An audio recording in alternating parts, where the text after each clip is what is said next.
મિત્રો, જીએસટી કાઉન્સિલની 56મી બેઠકમાં સરકાર તરફથી જીએસટી દરમાં મોટા ફેરફાર જાહેર થયા બાદ લોકોને પણ મોંઘવારીથી રાહત મળશે એવી કંઈક આશા બંધાઈ હતી. અને એમાંય ખાસ કરીને સરકારે આરોગ્ય અને જીવન વીમા પોલિસી પરનો જીએસટી દર 18% ઘટાડીને બિલકુલ શૂન્ય કરવાનો નિર્ણય લીધો.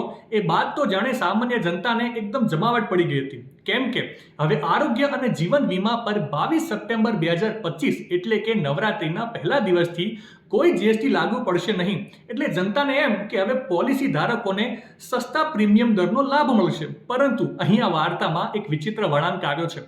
એક પ્રાઇવેટ સંસ્થા તરફથી જાહેર થયેલા રિપોર્ટ મુજબ આરોગ્ય વીમા પર જીએસટી નાબૂદ થવાથી ગ્રાહકોને લાભ થવાને બદલે હવે પ્રીમિયમમાં 3 થી 5% વધારો સહન કરવો પડી શકે એમ છે.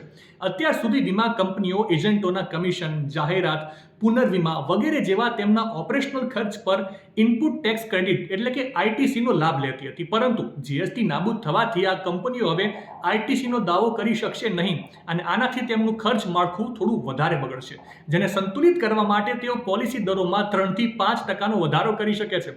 રિપોર્ટમાં સ્પષ્ટપણે જણાવાયું છે કે કંપનીઓના માર્જિનને તટસ્થ રાખવા માટે આ વધારો જરૂરી હોઈ શકે છે.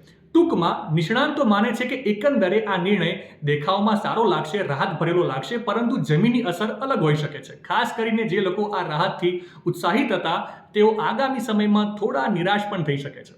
માહિતી સારી લાગી હોય તો રીલને વધારે શેર કરજો અને આવી જ અવનવી માહિતી માટે સંદેશ ડિજિટલ સાથે જોડાયેલા રહેજો.